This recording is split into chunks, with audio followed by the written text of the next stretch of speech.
ഇന്നത്തെ video timer switch എങ്ങനെയാണ് set ചെയ്യുക എന്നുള്ളതാണ്. ഈ വീഡിയോ നിങ്ങൾക്ക് ഇഷ്ടമാണെങ്കിൽ ലൈക്ക് ചെയ്യുക, ചാനൽ സബ്സ്ക്രൈബ് ചെയ്യുക. അപ്പോൾ നേരെ വീഡിയോയിലോട്ട് പോകാം. രാത്രിയാകുമ്പോൾ ലൈറ്റ് തനിയെ ഓണായിട്ട് രാവിലെ തനിയെ ഓഫാകുന്ന രീതിയിൽ സെറ്റ് ചെയ്യുന്നത് എങ്ങനെയാണെന്നുള്ളതാണ് നോക്കാൻ പോകുന്നത്. ഞാൻ ഇതിൽ സെറ്റ് ചെയ്തിട്ടുള്ളത് വൈകുന്നേരം 7 മണിക്ക് ഓണായിട്ട് രാവിലെ 6 മണിക്ക് ഓഫ് ആകുന്ന രീതിയിലാണ്. ഇത് സെറ്റ് ചെയ്യുന്നത് ഇതിൻ്റെ ഈ ചെറിയ പോയിൻ്റ് പോലെ കാണുന്ന ഈ ഭാഗങ്ങൾ ഞാൻ 19 മുതൽ 6 വരെ പുറത്തേക്ക് തള്ളി നിൽക്കുന്ന രീതിയിൽ വെച്ച്, ബാക്കിയുള്ള ഭാഗം ഉള്ളിലോട്ടും. ആ നമ്പർ കാണുന്ന ഭാഗം ക്ലോക്ക് വൈസിൽ തിരിച്ച് ടൈമർ റെഡിയാക്കുക.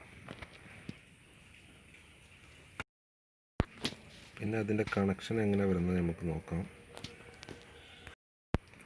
ഫസ്റ്റ് പോയിൻ്റ് നമ്പർ 1 ഫേസും നമ്പർ 2 ന്യൂട്രലും കൊടുക്കുക. ആ ഫേസിൽ നിന്ന് ലൂപ്പ് നമ്പർ 3 ലൂപ്പ് ചെയ്യുക. നമ്പർ 4 ഔട്ടും കൊടുക്കുക. ഔട്ട് ലൈറ്റിലോക്കോ എന്താ ലോഡ് വേണ്ടത് അതിലോട്ട് കൊടുക്കുക. ന്യൂട്രൽ കോമൺ ആയിട്ടും കൊടുക്കുക.